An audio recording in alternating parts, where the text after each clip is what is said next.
96 நடந்த ஒரு பெரிய விபத்தில் குபேரன் என்ற ஓய்வு பெற்ற ஆசிரியர் சுயநினைவு இழந்து கோமா நிலையில் இருக்கிறார். அவர் தனது பூர்வீக சொத்துக்களையெல்லாம் விற்று காசாக்கி வைத்திருக்கிறார்.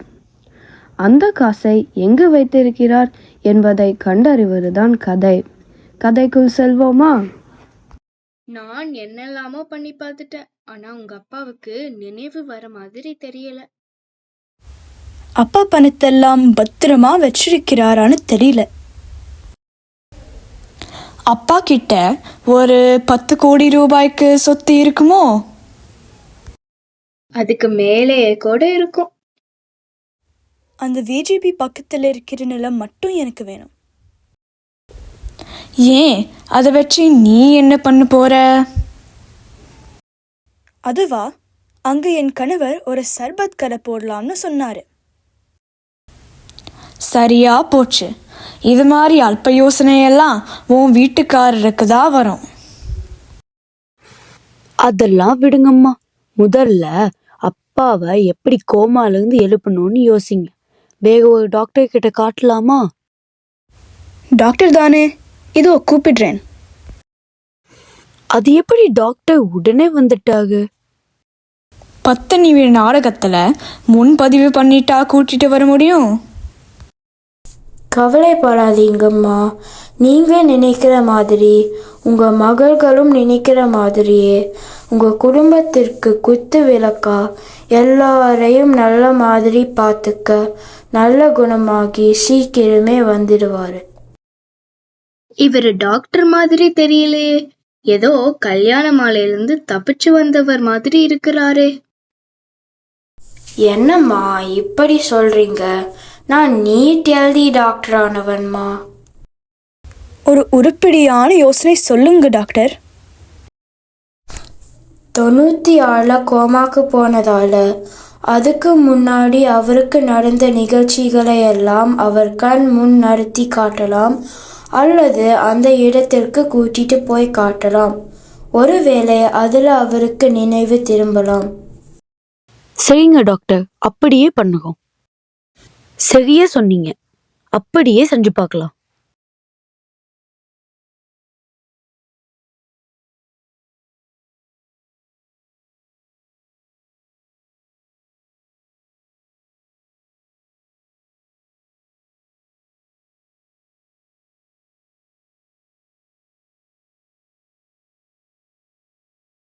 வணக்கம். எல்லாரும் 6ஆம் வகுப்பிலிருந்து 7ஆம் வகுப்பிற்கு வந்திருக்கீங்க. உங்களை பற்றி 6ஆம் வகுப்பு ஆசிரியர் நிறைய சொல்லியிருக்கிறாரு. நிறைய சேட்டை பண்ணுவீங்களாமா? ஆனால் நான் ரொம்ப கண்டிப்பானவ. உன் பேர் என்னம்மா? உன்னை வீட்டில் எப்படி கூப்பிடுவாங்க? உட்கார், தெரியாம கேட்டேன். நீ சொல்லுமா. என்கிட்ட 2 நாய்க்குட்டி இருக்கு. அதை உன்கிட்ட கொடுக்குறேன். மறுபடியும் 2 நாய்க்குட்டி கொடுக்குறேன். இப்போ உன்கிட்ட எத்தனை நாய்க்குட்டி இருக்கும்? இல்லைம்மா, முதல்ல உன்கிட்ட 2 நாய்க்குட்டி கொடுக்குறேன். திரும்பவும் 2 நாய்க்குட்டி கொடுக்குறேன். இப்போ மொத்தமாக எத்தனை நாய்க்குட்டி இருக்கும்? பொறுமையை சோதிக்காதம்மா. இரு, வேற மாதிரி சொல்கிறேன். முதல்ல உன்கிட்ட 2 ஆப்பிள் கொடுக்குறேன். மறுபடியும் 2 ஆப்பிள் கொடுக்குறேன். இப்போ சொல்லு, எத்தனை ஆப்பிள் மொத்தமாக இருக்கும்? வந்துட்டியா வலிக்கு? அப்புறம் எப்படி நாய்க்குட்டி மட்டும் 5 வரும்? முடியலம்மா, உட்காரு. முகலாய் பேரரசு எது வரைக்கும் ஆட்சி செய்தார்கள்? நீ சொல்லு பார்ப்போம். பக்கம் 7 பக்கம் 9 வரை டீச்சர். இப்போ நான் பக்கத்தில் வந்தால் என்ன ஆகும் தெரியுமா? எல்லாரும் வீட்டு பாடம் எழுதிட்டு வந்தீங்களா? இல்லை டீச்சர், நான் எழுதலை. ஏன்னா எங்கள் அப்பா ஊரில் இல்லை. நீ வீட்டு பாடம் எழுதாதற்கும் உங்கள் அப்பா ஊரில் இல்லாதற்கும் என்ன சம்மந்தம்? எங்கள் வீட்டு வேலையெல்லாம் எங்கள் அப்பா தான் செய்வார். உங்களெல்லாம் வச்சுட்டு நான் எப்படி தான் பாடம் நடத்த போகிறேனே தெரியல. நீ சொல்லு, பூமியின் எடை எவ்வளவு? கடல் இந்த கட்சிடம் எல்லாத்தையும் சேர்த்து சொல்லணுமா இல்லைன்னா தனித்தனியாக சொல்லணுமா டீச்சர்? இப்படியெல்லாம் கேள்வி கேட்டு எனக்கு தெரிஞ்ச 1-2 விஷயத்தும் மறக்க வச்சிருவீங்க போல. உட்கார், நீ சொல்லு. நமக்கு பக்கத்தில் சூரியன் இருக்கா இல்லை நிலா இருக்கா? எப்படி சொல்கிற? எல்லாரும் நல்லா வருவீங்க. சரி சரி, நேரம் ஆயிடுச்சு, இன்னைக்கு இது போதும். வணக்கத்தில் என்னடா காலை வணக்கம், மாலை வணக்கம், மதியான வணக்கம்னு? தமிழ் பண்பாட்டில் ஒரே ஒரு வணக்கம் மட்டும்தான். வெளிநாட்டுக்காரங்கிட்டேருந்து அப்படியே எல்லாத்தையும் காப்பிடிக்காதீங்க.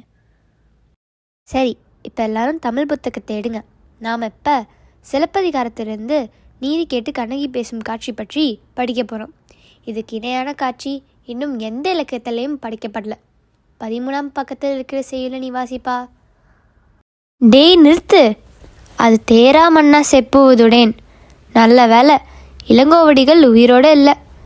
நான் சொல்லுகிறேன் பார். தேரா மன்னா செப்புவதுடையேன் எல்லர் சிறப்பின் நிமையர் வியப்ப புல்லூர் புன்கன் தீந்தோர் அன்றியும் வாயிற் கடைமணி நடுநான் நடுங்க ஆவின் கடைமணி உகுடி நெஞ்சு சுட தாந்தன் அரும்புழல் புதல்வனை ஆலியின் மடித்தோன் பெரும்பேர் புகார் என்பது அவ்வூர் ஏசா சிறப்பின் நிசைவெலுங்கு பெருங்குடி மாசாத்து வாணிகன் மகனையாகி வாழ்தல் வேண்டி ஊழ்வினை துறப்ப சூழ்கல மன்னா நின்னகர் புகுந்தீந்து என் கால் சிலம்பு பகதல் வேண்டி நின்பால் கொலைகளப்பட்ட கோவலமணி கண்ணகி என்பதன் பெயரே. இப்படி படிக்கணும். டேய் அங்கெனடா ஆல்சியமாக சிரிக்கிற? இப்படின்னு சொல்லிட்டு அப்புறம் சிரி. டீச்சர், அதை சொல்லிடுவேன். டேய் சொல்லுடா, உனக்கு என்ன வருமோ சொல்லு, நான் கேட்குறேன். ஏய், நீ இழிச்சது ஒரு வீட்டல்ல. உண்மையான நண்பன் உன் மேல வச்சிருந்த நட்ப, ஒரு அன்பு தாயின் மேல வச்சிருந்த பாசத்தை, ஒரு ஆசை தங்கச்சியின் மேல வச்சிருந்த அன்பை, எனக்கு பாடம் பேர் புகை எந்த சேர்க்கிறதுல என் வீட்டை இடிச்சு என் குடும்பத்தின் நிறுத்தருக்கு கொண்டு வந்து எனக்குள்ள தூங்கிட்டு இருந்த சிங்கத்தை தட்டி எழுப்பிட்ட. அசோக், இது வரைக்கும் இந்த அண்ணாமலையை நீ ஒரு நண்பன் தான் பார்த்திருக்க. இப்போ இந்த அண்ணாமலையை நீ ஒரு விரோதியா பார்க்க போற. இந்த நாள் உன் கேலண்டரில் குறிச்சு வச்சுக்கோ. இன்னும் இருந்து உன் அழிவு காலம் ஆரம்பமாயிருச்சு. உனக்கும் எனக்குமான தர்ம யுத்தம் தொடங்கிடுச்சு. இந்த யுத்தத்துல நான் உன்னிடம் பணம் பேர் புகை அந்தஸ்தை சம்பாதிச்சு பல அடுக்குமாடி ஹோட்டல்களை கட்டி உன் முன்னேற்றத்தை தருத்தி நிறுத்தி உன் பணவரை ஒழிச்சு கட்டி நீ எப்படி என் வீட்டை இடிச்சு என் குடும்பத்தை நடத்தற்கு கொண்டு வந்தியோ அதே மாதிரி நான் என் வீட்டை இடிச்சு உன் குடும்பத்தை நடத்தற்கு கொண்டு வரல. என் பேரு அண்ணாமலை இல்லடா. செய்யுளை மனப்பாடம் பண்ண தெரியல, சினிமா வசனத்தையும் மனப்பாடம் பண்ணீங்க. நல்லா வருவீங்கடா, நல்லா வருவீங்க.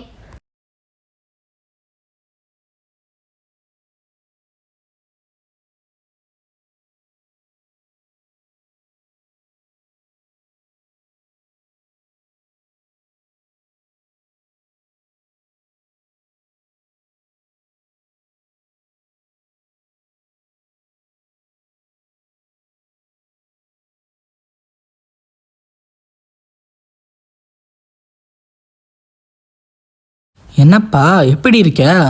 ஆளை பார்த்து ரொம்ப நாள் ஆச்சு. ஊரில் தான் இருக்கியா?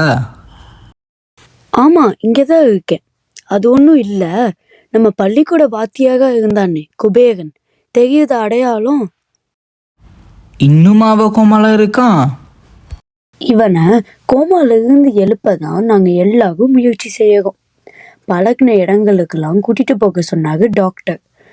அதான் பள்ளிக்கு கூட்டிட்டு வந்தோம், அப்படியே கோவிலுக்கும் வந்தோம். எனக்கு ஒரு யோசனை தோணுது, அது முயற்சி செஞ்சு பார்க்கலாம். நாளைக்கு நான் வீட்டுக்கு வரேன்.